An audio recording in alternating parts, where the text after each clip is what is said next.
Ahorita es interesante, vamos a hablar de la citogenética. Miren, solamente vamos a hablar de lo que está pasando en una sola célula. ¿Listo? ¿Qué pasa en la célula? Vamos a estudiar la genética de la célula. La citogenética consiste en el estudio de los cromosomas. Vamos a estudiar los cromosomas, su estructura, su herencia aplicada a la práctica de la genética. Aquí vamos a aprender a ver los trastornos cromosómicos, ya que los trastornos cromosómicos representan un conjunto de problemas, primero reproductivos. ¿Se han dado cuenta ahora? Muchos ginecólogos aquí se están dedicando a infertilidad. ¿Se han dado cuenta? ¿Ya? Segundo, malformaciones congénitas. Todavía hay algunas malformaciones congénitas. Pero mucho cuidado, ¿no? Cuando se usa la pastilla el día siguiente no se puede usar más de 2 veces al año. Hay gente que usa cada mes. Ya es hormonas. ¿Ya? Y hoy también las conductas de riesgo y malévolas, ¿no? Cuando usan pastillas abortivas. Y hay un caso donde salió con anencefalia, ¿no? Malformación congénita. ¿Ya? Y retraso mental. Anoche me llaman un doctor, me dice, hay una pacientita que está mal, ¿no? Y le he encontrado, esa es la pregunta del examen, ¿listo? Para el examen, ¿ya? Pero horas, son 2, 4, 6, 8, 10, 12, 14, 16, 18, 20. Solo 20. Espero que solo 20. ¿Ya? ¿Qué cosa es la megacisterna cerebral? Megacisterna cerebral. ¿Listo? ¿Qué representa? ¿Por qué se forma? ¿Okay? Pero esa megacisterna cerebral, como alguien van a investigar, aparentemente es una malformación, pero benigna. Pero, ahí en el pero, puede relacionarse con otras malformaciones cerebrales. ¿Listo? Entonces, a esa paciente que está gestando, ¿cómo la debemos operar? Con cesárea. Porque ese niño, cuando salga por el canal del parto, puede tener hipoxia. Y encima, como tiene ese problema, podemos finalmente llevarlo al retraso mental. ¿Listo? ¿Listo? Estos problemas reproductivos, malformaciones congénitas, retraso mental, se presentan en el 1% de los nacidos vivos. No es mucho, pero imagínense, ¿no? O sea, un niño con esas características es penoso, así sea uno. Generalmente se presenta en 2% de las gestaciones en mujeres de 35 años. Por lo tanto, de 25 a 35 es el periodo reproductivo más interesante que puede ocurrir con respecto a una edad reproductiva aceptable. ¿Sí? ¿Dónde está? ¿Te vas a ir? ¿Lo puedes dejar?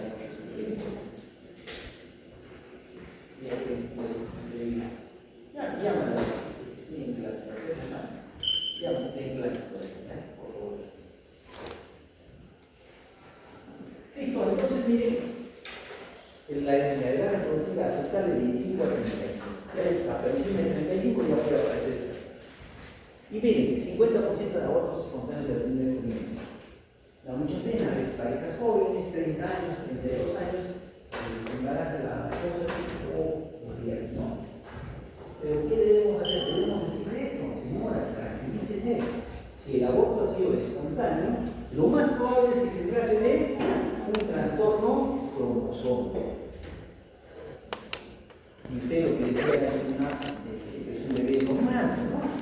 50% se encuentra lesiones cromosómicas.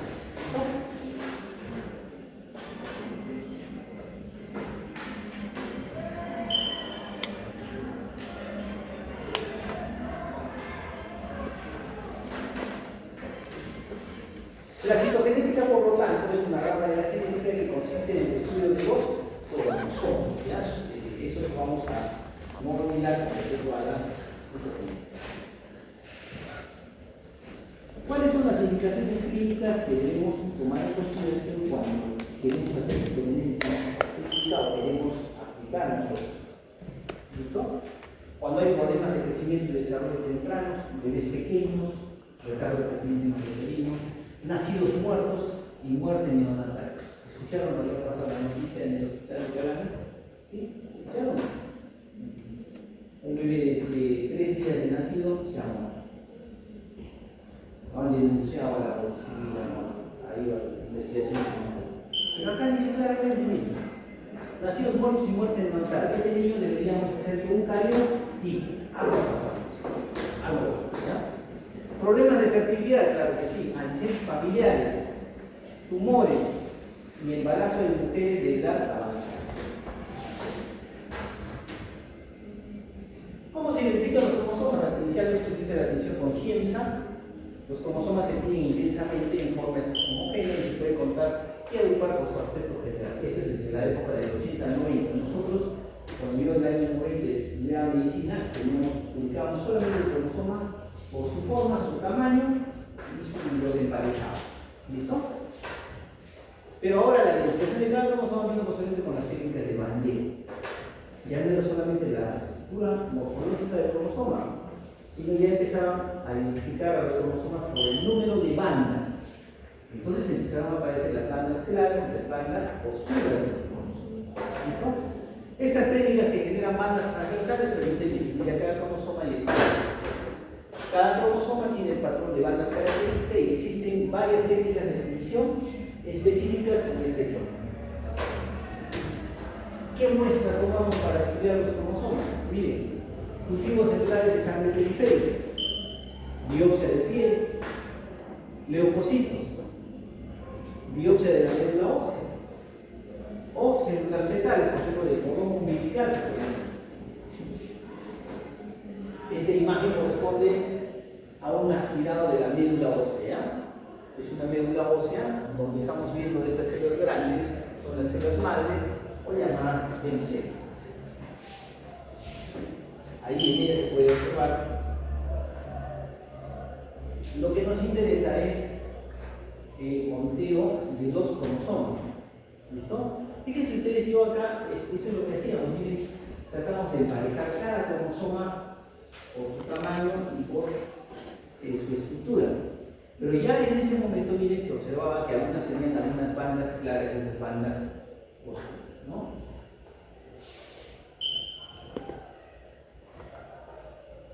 ¿Qué técnicas de identificación de los cromosomas se utilizan? La principal es la técnica de bandeo G. ¿Por qué se llama bandeo G? Porque el colorante es GIEMSA. ¿Listo? Es el más utilizado, se logra con un tratamiento con tripsina. La tripsina es una enzima, ¿no es cierto? Gástrica. ¿Ya? Antes de la coloración con GIEMSA, y gracias a este procedimiento nos va a ayudar a generar bandas claras y bandas oscuras. Miren, las bandas oscuras contienen ADN rico en bases de adenina y timina. Bandas oscuras igual, adenina y timina. Replican tardíamente y son pobres en genes constitutivos. Pobres en genes constitutivos. ¿Qué cosa es un gen constitutivo, hemos dicho? Un gen importante. Son esos genes que tienen actividad biológica. Forman una proteína, que puede ser un canal, una enzima, una proteína estructural, una hormona. ¿Listo? Ok. Entonces, por lo tanto, las bandas claras contienen ADN rico en guanina y citosina, replican tempranamente, y estos sí tienen muchos genes constitutivos. ¿Cuál cromosoma hemos dicho que tiene más genes constitutivos? El cromosoma 11. Por lo tanto, el cromosoma 11, segunda pregunta del examen, ¿qué bandas tendrá? ¿Qué bandas tendrá? ¿Bandas claras? ¿Bandas claras o bandas oscuras tendrá? Claras. Porque hemos dicho que ese tiene genes constitutivos. ¿Ok? Perfecto. Miren esta fotografía, es del libro Thomson, que está en la universidad. El Thomson hace un gráfico, miren, de la cantidad de bandas que tiene cada cromosoma. Y ahí, bueno, no se nota bien, pero vamos a ubicar el 11. Miren la cantidad de bandas claras que tiene. ¿Ok? Entonces, por el número de bandas, por el número, ya sea bandas claras o oscuras, por la posición de las bandas, es que se puede identificar a los cromosomas.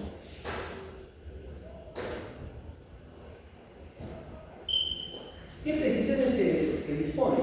Cuanto más elongado, cuanto más estirado es el cromosoma, puede mostrar un mayor número de bandas, ¿no? Que obviamente se organizan para esto.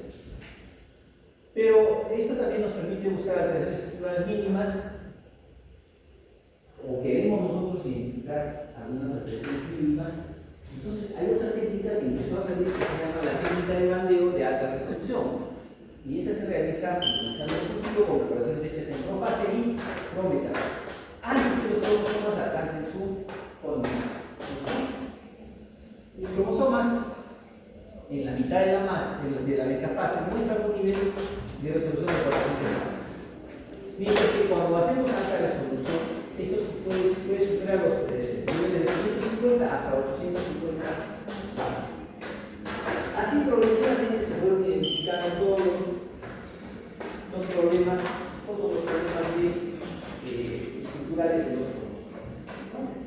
Pero en resumen, las técnicas que se usaban hasta el año 2000, las tenemos acá, que las técnicas de bandeo. El bandeo que ella, como dice Giemsa, bandas claras oscuras, a las oscuras se les llama Giemsa positivo. Ahora, la técnica de bandeo R o bandeo en reversa es la misma técnica Giemsa, ¿sí? Igual, pero aquí ya no se coloca toxina, sino que lo someten a calor, ¿ya? Y la técnica de bandeo R es el reverso del bandeo G, es decir, lo que eran bandas claras ahora se convierten en bandas oscuras, y lo que eran bandas oscuras se convierten ahora en bandas. Si yo utilizo la técnica de bandeo R en reversa, por lo tanto, ¿cuáles serán mis sienes? ¿Dónde estarán mis sienes constitutivos? En las bandas oscuras. También tenemos la técnica de bandeo Q, que es la adición de mostasa de quinacrina o acridina. Esta más bien utiliza un microscopio con luz fluorescente, donde vamos a observar luces brillantes en distintas dimensiones, ¿no? Las bandas más brillantes corresponden a las bandas positivas o Giemsa positivas. Finalmente, la técnica de bandeo C, ahorita vamos a ver una imagen de bandeo C, es como su nombre indica, es dirigida contra el centrómero. ¿Listo? Aquí la tensión se utiliza Giemsa como fluorocromos, con la cromicina D o la cromomicina, y el tratamiento previo con calor o álgebra. Muestra las regiones cromosómicas que contienen heterocromatina, que generalmente son las centroméricas, de todos los cromosomas, y las secciones en los cromosomas 1, 9, 16 y del cromosoma 10. Entonces, si yo quisiera ver el centrómero, si hay un problema durante la disyunción, yo utilizo la técnica de bandeo C dirigida contra el centrómero. ¿Listo? Miren, el centrómero, estas son también igual con Thomson. Miren cómo se ubica el centrómero aquí, aquí, aquí y aquí. Dice como son las 5, 6, 7 y el 8. ¿Ya? Entonces, aquí nosotros, la atención va a ubicar esta estructura que corresponde a un segmento de heterocromatina. Gracias a esto podemos identificar a la mayor parte de cromosomas submetacéntricos. También vamos a aprender esto. Submetacéntrico significa que el centrómero está distal a la línea media. ¿Cómo se clasifican los cromosomas? Ya ustedes también lo deben conocer desde el colegio. Tenemos 4 tipos de cromosomas, ¿ya? Donde el centrómero está distante a los brazos se llama un cromosoma metacéntrico, igual, los dos brazos son iguales. Tenemos el submetacéntrico, cuando el centrómero se ha desplazado a uno de los lados, como el mismo, 5, 6, 7 y 8 son submetacéntricos. El acrocéntrico, cuando ya está casi en la parte distal. Y finalmente el telocéntrico, donde ya no hay una de los extremos de los brazos. Los acrocéntricos, miren, los acrocéntricos son el 13, el 14, 15, 21 y 22. Y poseen pequeñas masas de cromatina que son denominados satélites. Están unidas con pequeños películas y son los que codifican el RNA ribosomal.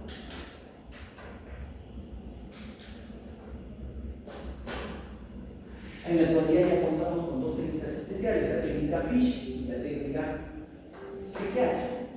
La técnica FISH proviene del inglés que responde a hibridación in situ fluorescente. Determina la presencia o ausencia de determinadas secuencias del ADN. La técnica FISH, así como no la indica, es como pescar, el pescar el cromosoma 21, ¿no? Entonces ya han creado sondas específicas con fluoresceína para cada uno de los cromosomas del 1 hasta el 22 y también para los cromosomas sexuales. Con esto se compara efectivamente si la estructura y la longitud del cromosoma está similar o hay la ausencia de algún segmento de cromosoma. Pero esta técnica nos evalúa el cromosoma en su integridad. ¿Listo? En cambio, la CGH se llama hibridación genómica comparativa. Evalúa el número relativo de copias de secuencia de ADN genómico global a través de micromatrices que tienen una representación completa del genoma. ¿Listo? No se produce si esta secuencia ha presentado translocación o reordenación. Acá. Miren, la que está aquí es la técnica FISH, desde el cromosoma 1 hasta los cromosomas sexuales. ¿Ya? Cada cromosoma, cada número de cromosoma tiene una sonda especial para su identificación, porque va a dibujar con fluorescente cada una de las estructuras de cada módulo. ¿Listo? Pero en cambio, fíjense ustedes, tanto avanzado la citogenética, que ha impuesto este procedimiento que es la técnica de hibridación genómica comparativa. Ahora, como ya se sabe todo el genoma, tenemos micromatrices de cada segmento de cada cromosoma. ¿Qué son estas micromatrices? Miren todos el piso.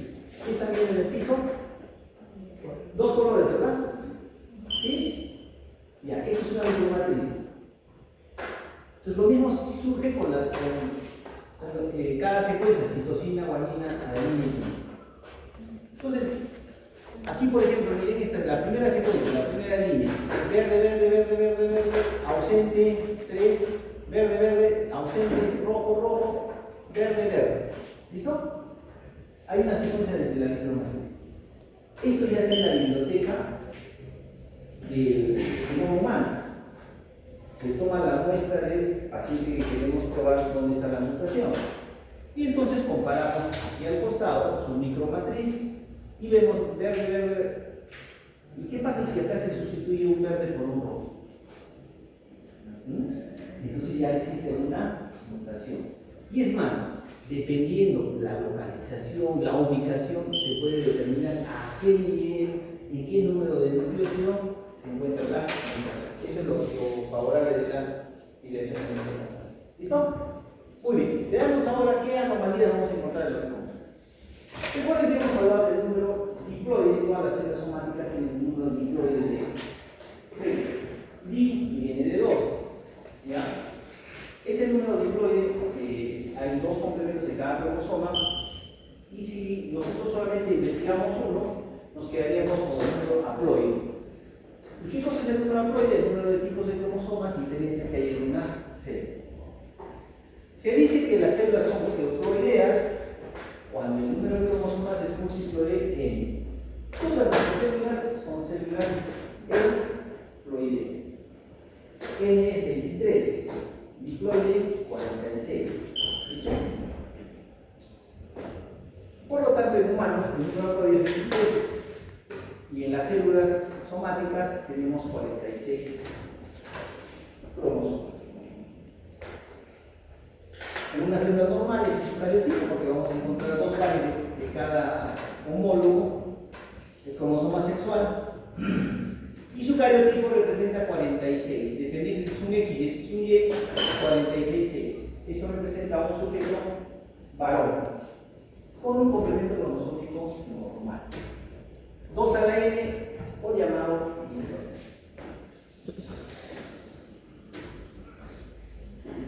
¿Qué cosas son las euploidías? Son trastornos cromosómicos donde el número de cromosomas va a ser el múltiplo de n, porque hay un incremento de complementos haploides.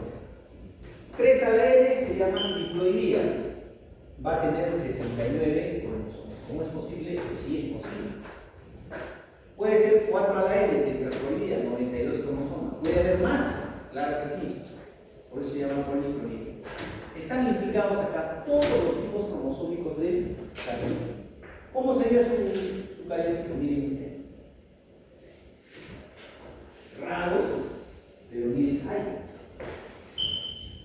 Triploidía, hay 3 complementos, 3 homólogos de cada lado.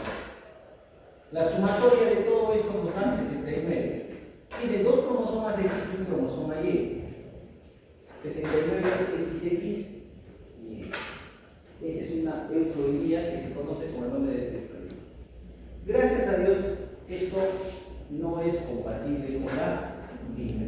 Generalmente los abortos, ahí es donde se encuentra este tipo de trastornos cromosómicos.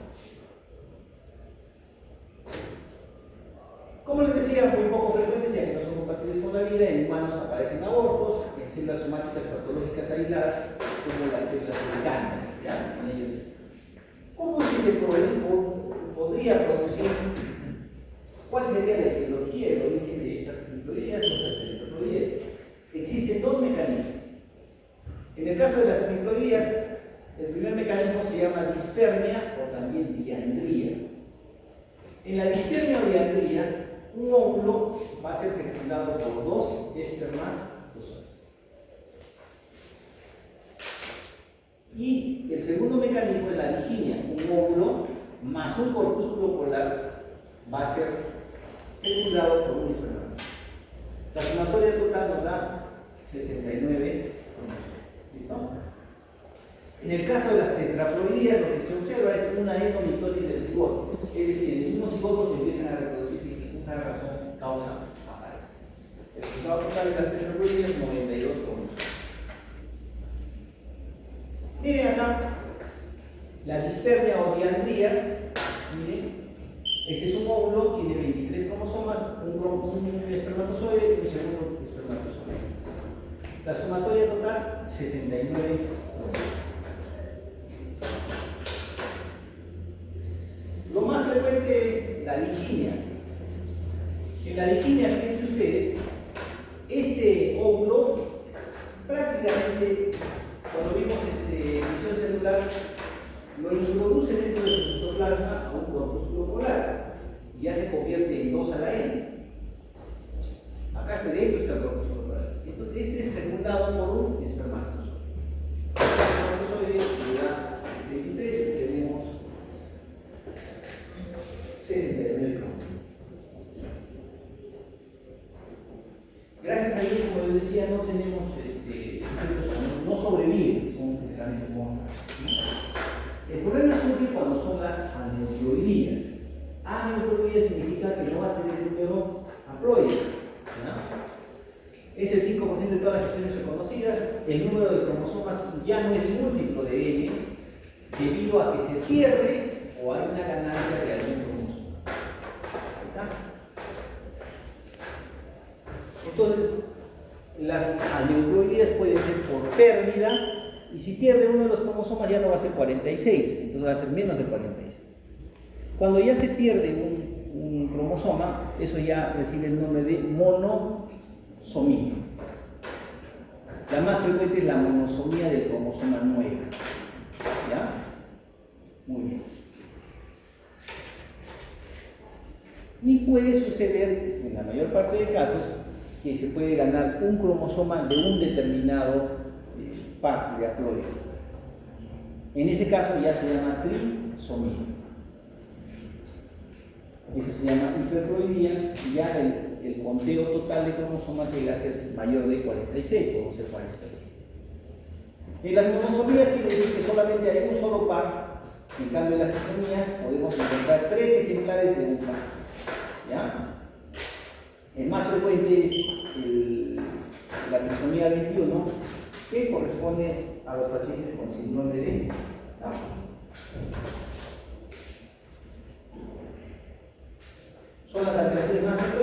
pesar de que en la mayoría de los casos tampoco son compatibles con la vida, porque muchos llegan al nacimiento, ¿no? La mayor parte corresponde a de abortos o síndromes poliformativos más o menos agresivos como la monosomía X y la monosomía del 9. Las trisomías tenemos del 21, 13, 18, la de... Miren este cariotipo. Acá hay pérdida, hay ausencia de cromosoma 9. ¿Cómo sería su cariotipo? 45XY menos 9. Cuando se pierde es menos el número. ¿Ok? Y miren esta trisomía. Para 1, 2, 3, 4, 5, 6. Este se ha caído de acá. El 8, 9, 10, 11, 12. Wow. Hay 3 del par número 3.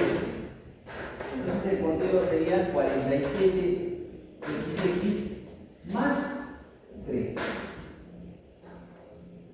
Ese es el nombre de ya. Así se observa el cariotipo de una persona. Pero ¿qué es lo que pasa en estas trisomías? Recuerden que habíamos hecho división celular. Y lo más importante es que en la segunda división meiótica, aquí debería suceder la disjunción completa por el centrómero de estos cromosomas que primero era una tetrada, que eran 4, después 2 van a cada lado y después de eso se separan uno para cada lado. ¿Ok? Entonces, aquí el mecanismo es que no hay disminución en la meiosis, no hay disminución en la meiosis. En la meiosis 1, también en la meiosis 2, donde se pierde bien esa capacidad. Entonces estos dos complementos se van a una sola célula. Esta célula hace trisomía y esta segunda célula hace nulisomía. No tiene ese par, es nulisómico para ese par.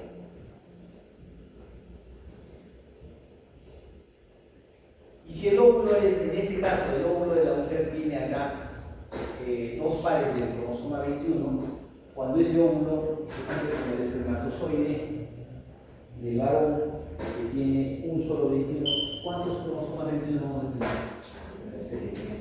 Entonces, de alguna manera, ¿quién da origen al síndrome de Down? Es el óvulo que no ha hecho una adecuada disfunción meiótica durante la formación del óvulo. ¿Listo? Esa es la teoría del óvulo envejecido en el caso de también hay alteraciones en la estructura del cromosoma. Las alteraciones estructurales son consecuencia de roturas cromosómicas seguidas de reconstrucción de una combinación anual. Se presenta uno por cada 375 nacimientos. Puede ser inducido por agentes externos. Bueno, y acá no hay los problemas de inducción. Nos exponemos a la radiación ultravioleta. ¿Qué hace la radiación ultravioleta? Hace una mutación de ADN. Lo rompe el ADN. ¿Listo? A propósito, ¿qué evento hay aeroespacial? El arte en qué bueno. A ver, en la noticita pongan el canal, la BBC de Londres, la CNN, pongan a ver, hay CNN en español. ¿Listo? Da un resumen interesante. ¿Ya? Por ejemplo, ahí ayer escuchaba una de la astronauta, la única mujer, por ejemplo, parece que es médico, y ella decía que su principal problema en el espacio es que no producen ácido clorhídrico. O sea, imagínense, no producen ácido clorhídrico. Entonces, deben tener algún tema digestivo que no va a funcionar bien, porque el ácido clorhídrico, ¿para qué nos sirve? Digerir proteínas, romper los enlaces peptídicos de las proteínas. ¿Ya? Bien, entonces fíjense ustedes, cada cosa que ustedes revisen, observen, y hagan mucho con el celular, no vean televisión también, aprendemos esas cosas. ¿Ya? Entonces, acá igual, tenemos que saber que lo relacionado con lo que estoy hablando. Cerca de la Luna no tiene capa de ozono. No hay capa de ozono. Entonces, en la proyección que ellos decían, ¿no? ¿Qué pasa si nosotros pretendemos sembrar vida humana en la Luna? ¿Qué pasaría? Cáncer de piel. Porque el ozono a nosotros filtra la radiación ultravioleta. Y la radiación ultravioleta nos daña el ADN y nos produce cáncer de piel. Mire, interesante, ¿no? Entonces, acá uno de los efectos o agentes externos plastogénicos es la radiación ionizante y la radiación ultravioleta. Nos daña el ADN, pero gracias a Dios nosotros tenemos mecanismos de reparación a través de las topoisomerasas y las DNA isomerasas que hay en la célula. Pero como son enzimas, esas enzimas también durante su reparación del ADN pueden alterarse, pueden crear mutaciones. ¿Okay? Y de eso se trata este tipo de problemas. Pero no solamente los agentes físicos, como la radiación ultravioleta, lo que ha pasado en Hiroshima y Nagasaki, ¿han visto ustedes lo que ha pasado cuando se rompió la central nuclear de Chernobyl? ¿Sí? Vean a ver esa población. ¿Qué enfermedades frecuentes hay cerca de Chernobyl? Leucemia y linfoma. Hiroshima y Nagasaki, su alta prevalencia de leucemias y linfoma. Esa radiación ionizante genera daños estructurales al ADN. ¿Listo? También las infecciones virales, ahora ya se sabe que muchas infecciones virales producen cáncer. Estómago, ¿quién produce el cáncer de estómago? Helicobacter pylori. Hepatitis B, cáncer de hígado. ¿Listo? Virus de Epstein-Barr, carcinoma laríngeo. ¿Ya? Entonces, hay esos virus se integran al ADN y hacen mutaciones. El VIH también produce el sarcoma de Kaposi. También es un tumor porque se daña el ADN de los VIH, ¿no? Y también muchos productos químicos como los fertilizantes y los insecticidas. Entonces, cuando se daña el ADN a pequeña escala, entonces existen las reorganizaciones estructurales, las equilibradas y las desequilibradas. En las equilibradas, bueno, nuestras enzimas de reparación del ADN, esas topoisomerasas, digamos que reparan el daño de nuestro ADN. Entonces, cuando mantienen el complemento cromosómico normal, pero el problema está que cuando a veces se repara, podemos perder o podemos ganar algo de material a pequeña escala de ADN. Esos reordenamientos,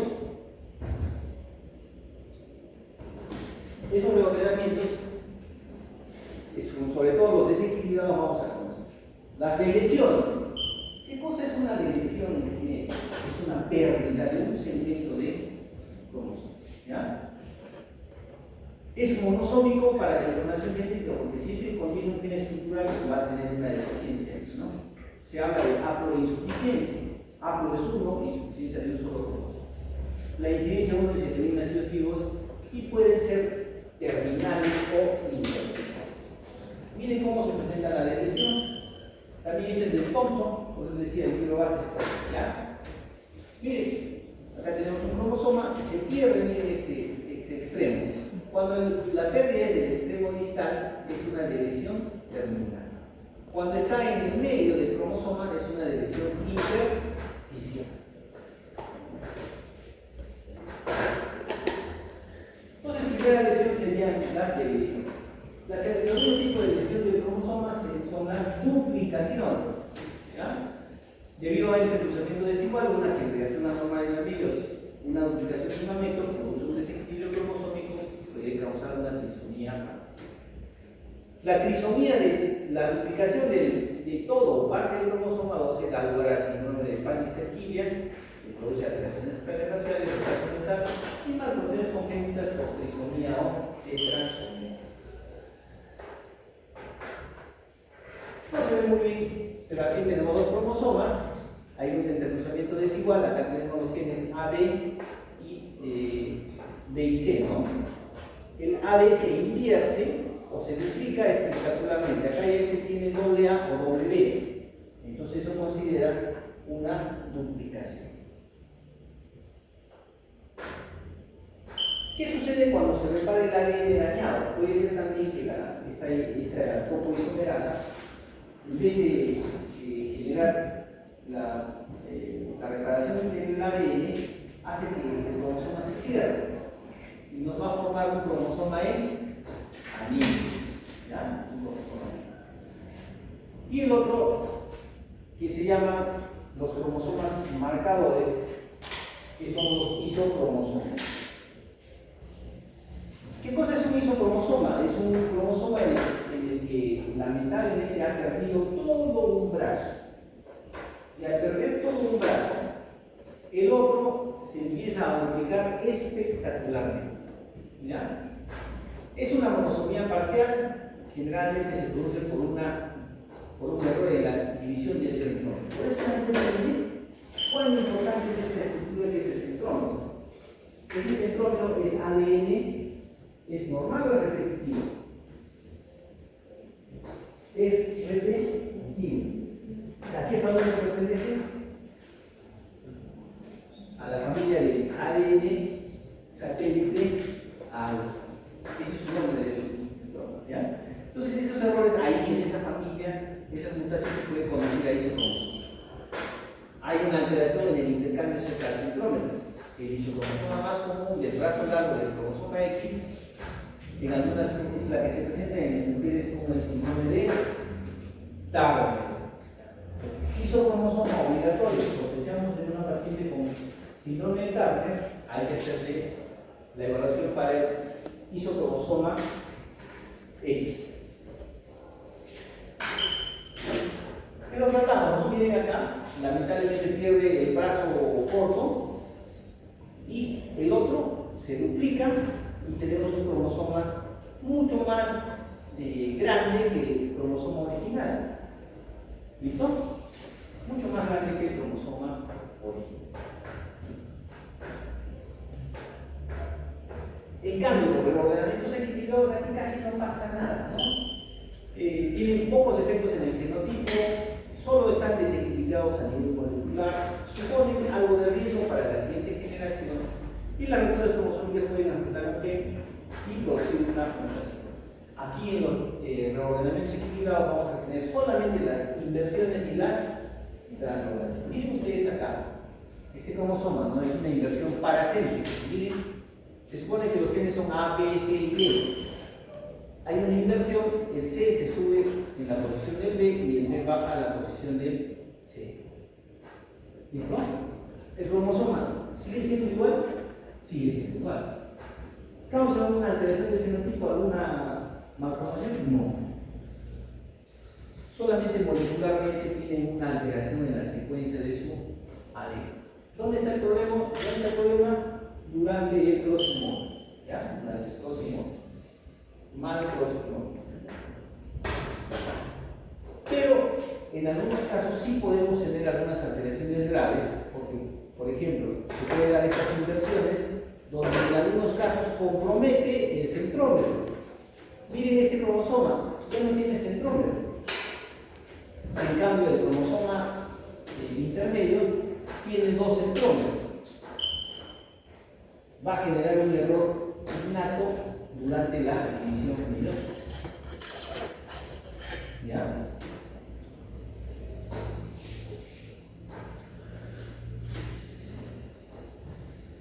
Y el tercer tipo es esta inversión pericéntrica, donde el cromosoma también va a ser invertido en la posición.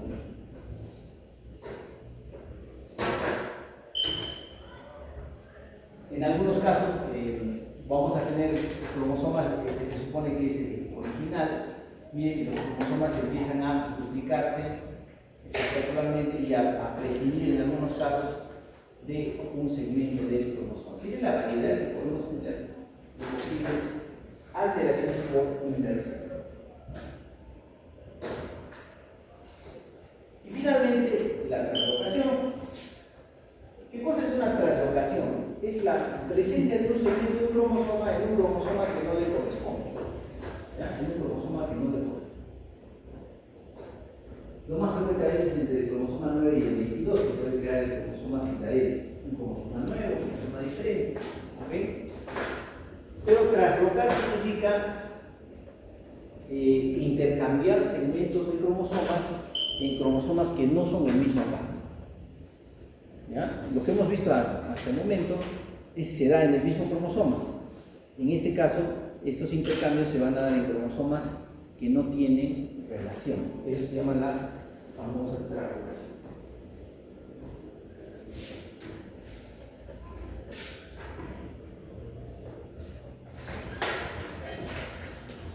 Muy bien. Hablamos ahora del mosaicismo. Ya. Era el año 1979. Ya estaba. ¿No? El año 79 todavía la televisión era blanco y negro, pero se transmitía el Miss Universo. Ahora ya no hay Miss Universo, ¿no? O ya no escucho, menos nada. ¿Ya? Entonces, en esa época, 1979, la condecoraron como Miss Universo a una señorita porque era tailandesa, ¿no? Y efectivamente, estructuralmente, fenotípicamente, era muy guapa, ¿no? Y bueno, claro, le pusieron el cetro, ya la coronaron, todo. ¿Sí? ¿Y qué pasó? A los 3 meses sufre un abdomen agudo, quirúrgico. ¿Verdad? Un abdomen agudo. ¿Sí? Y entonces la operan. Los que tienen curiosidad y entren en esa época, vean la historia, pues una historia. Y resulta que le aperturan el abdomen y no encuentran, no hay ovarios, no hay útero, no hay trompas de falopio, pero sí encuentran testículos rudimentarios en el metanefros. ¿Qué es eso?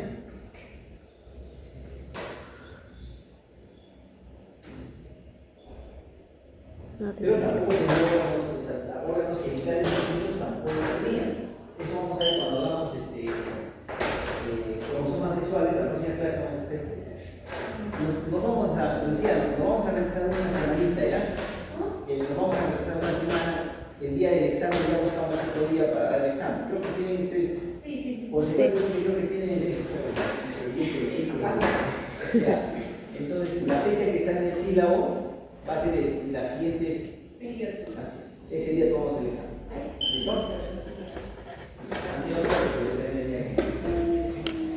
Pero bueno, entonces ahí nace, le hacen entonces a esa persona, obviamente le hacen un estudio de cariotipo y le encuentran que era un mosaico.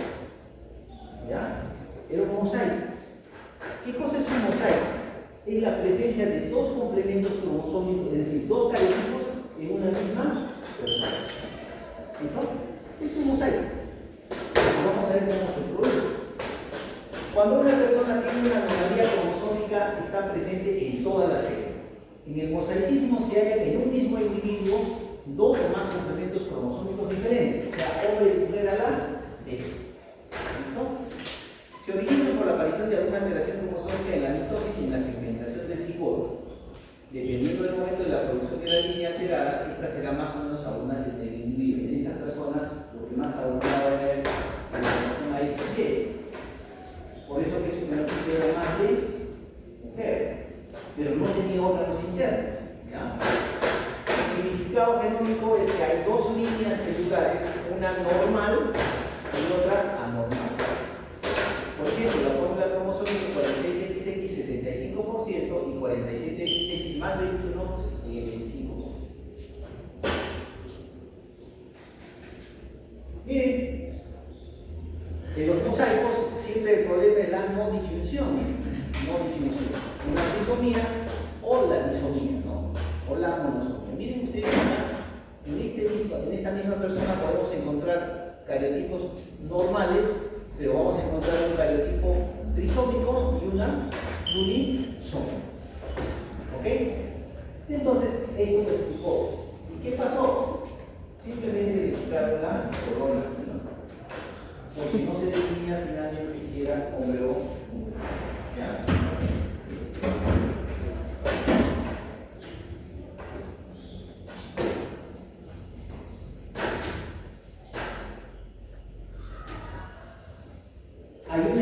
realidad no es tan frecuente, pero sí aparece, que se llama la mola hidatiforme. ¿Qué cosa es una hidati? Es un racimo de uvas. El racimo de uvas tiene hidátiles, cada fruta es una hidati. ¿Listo? Entonces, esta presentación se hace durante una gestación. ¿Ok? Es una gestación anormal, donde la placenta se va a empezar a degenerar y va a formar quistes, como pueden ser las uvas. ¿Ok? Debido a un crecimiento anormal de las velocidades coriónicas y donde el estroma va a sufrir una gravitación quística. A ese tejido placentario anormal se conoce como mola hidatiforme. En algún momento ustedes se van a cruzar con las molas. ¿Ya? Tenemos dos tipos. La completa es donde no encontramos ni feto ni placenta. Y la incompleta podemos encontrar algunos restos de placenta y un feto atrófico. Su cariotipo es que son diploides, 46 cromosomas, y generalmente son XX. ¿Okay? Los cromosomas todos son origen paterno, son como acá responsable es el papá. Y esto sucede cuando un espermatozoide 23X fecunda un óvulo sin núcleo y después se duplican los cromosomas. ¿Ok? El problema está que como solamente se duplican los cromosomas del papá, estas células de la mola hidatiforme se empiezan a transformar en células malignas y empiezan a hacer metástasis en el cerebro y metástasis en los pulmones.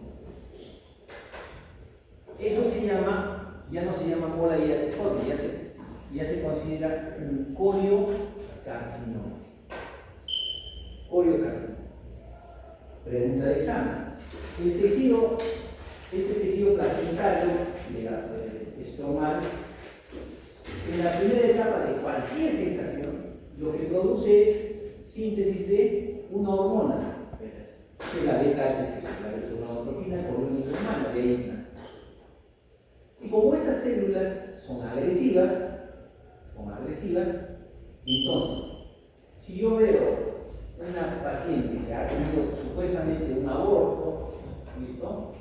Y le veo lesiones pulmonares o cerebrales que me hacen sospechar el coriocarcinoma, ¿cómo yo podría suponer que efectivamente eso de ahí es una neumonía o simplemente es una metástasis de un coriocarcinoma? Es haciendo el dosaje de beta-HCG. ¿Ya? Pero eso hacíamos en el INEC. Nosotros cuando veían pacientes así, dos pacientes yo vi, les veíamos beta-HCG, les salen 240.000 unidades. ¿No? Entonces, ¿por qué? La beta-HCG es la única hormona que se produce por un tejido placentario. Solo por tejido. No hay otro tejido que se produzca beta-HCG. ¿Listo? Origina, por lo tanto, coriocarcinoma. Miren, esta es una imagen donde se ve el útero. Lamentablemente era un coriocarcinoma, pero a esta mujer se le tuvo que sacar el útero. Y el útero está invadido de ese tejido hidatiforme, con full vesículas, nada, todito completamente. ¿Listo? Cuando se le hizo una ecografía, en la ecografía se ven estas imágenes cavitarias, ¿no? ¿Qué tipo de mola es? Completa y completa. Completa, no hay feto, tampoco hay feto, ustedes ven. No hay, nada. En cambio, tengo esto. Hay un fetito, ¿no es cierto? Igual todo eso es la placenta, ¿ya? Todo eso es la placenta. Hay esas imágenes cavitarias. Tenemos un feto atrófico, pequeñito, pero todavía se distingue bien su cabecita, las manos y los pies. ¿Ya? Generalmente estas molas parciales son triploides. El complemento extra siempre es de origen paterno y el desarrollo fetales muy altos.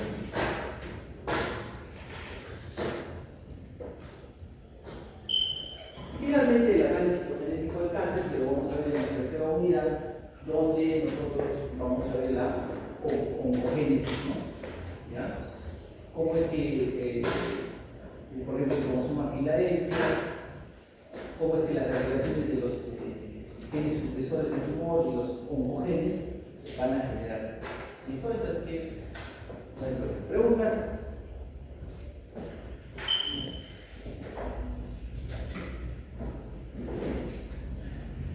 ¿Cuándo es el examen de oficio? ¿Cuándo es la persona? O sea, el próximo. ¿Sí? Ya. Porque supuestamente la próxima semana tendría que ser seminario, ¿cierto? Sí. El seminario se va a pasar para la siguiente. Para el 21. Sí. Ya, pero. ¿Ya? ¿Está bien? ¿O quieren hacer seminario para la próxima semana? Mejor creo.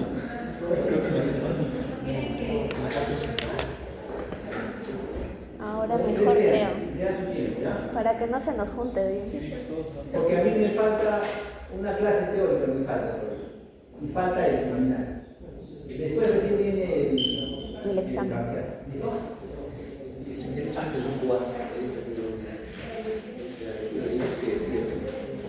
Que lo escriba por votación. Ya, Marta. Presente. Gabriela Aquino. Luciana Aguilar. Joaquín Yagua. Ariana Paredes.